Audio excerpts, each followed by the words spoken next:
తెలుగుదేశం పార్టీని ఏర్పాటు చేసి కేవలం 9 నెలల్లోనే అధికారంలోకి వచ్చి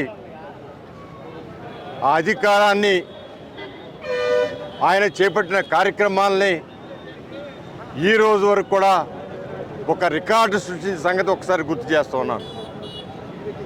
ఇవాళ ఒక వితంతువుకు పెన్షన్ ఇచ్చినా, ఒక వికలాంగుడికి పెన్షన్ ఇచ్చినా, ఒక వృద్ధుడికి పెన్షన్ ఇచ్చినా కూడా ఈ ఆంధ్ర రాష్ట్రంలో నందమూరి తారక రామారావు ప్రారంభించిన ఆ పెన్షన్ల స్కీమ్ ఇవాళ భారతదేశం అంతటా కూడా కేంద్ర ప్రభుత్వం అమలుపరిచే స్థితిలో ఉంది అంటే అది తెలుగుదేశం పార్టీ యొక్క సంకల్ప బలం. తెలుగుదేశం పార్టీ నాయకుడు, ఆది నాయకుడు, పరమ పురుషుడు, దైవ సంభూతుడైన నందమూరి తారక రామారావు సంకల్ప బలం.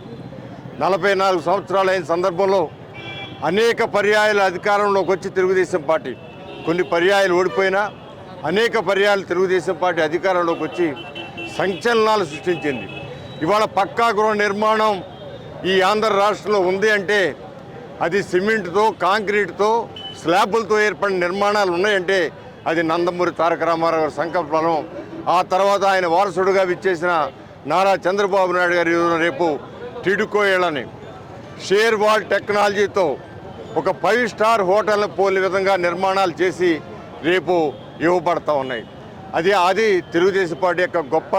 ఆ తెలుగుదేశం పార్టీ ఈ రాష్ట్రంలో ఒక తెలుగువాడిగా నందమూరి తారక రామారావు స్థాపించడం ఈ రాష్ట్ర ప్రజల యొక్క అదృష్టమని నేను చెబుతా ఉన్నాను.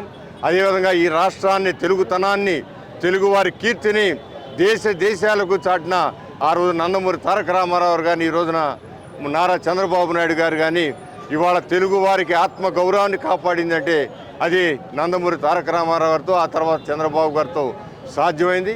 అందువలన ప్రతి ఒక్క తెలుగుదేశం పార్టీ నాయకుడు కూడా ఒక కార్యకర్తలాగా తెలుగుదేశం పార్టీ ఆయన స్థాపించిన పార్టీని ఇంకా అనేక సంవత్సరాల ముందుకు తీసుకెళ్ళడానికి ఈ రోజున నారా చంద్రబాబు నాయుడు గారు, రానున్న రోజుల్లో నారా లోకేష్ గారు, ఇంకా అనేక మంది యొక్క కృషితో ఈ పార్టీ 100 సంవత్సరాలు పైగా వర్ధిల్లుద్దనే అనే ప్రగాఢమైన నమ్మకం ఈరోజు ప్రజల్లో ఉంది. యువగళం ద్వారా నారా లోకేష్ బాబు గారు తన శక్తిని నిరూపించుకున్న వ్యక్తి. అంతేకాదు భావి తరాలకి, రాబో తరాలకి మాకు నాయకుడు దొరికాడని చెప్పి ఆనందపడే విధంగా ఇవాళ తెలుగుదేశం పార్టీ కార్యకర్తలు ఉన్నారు.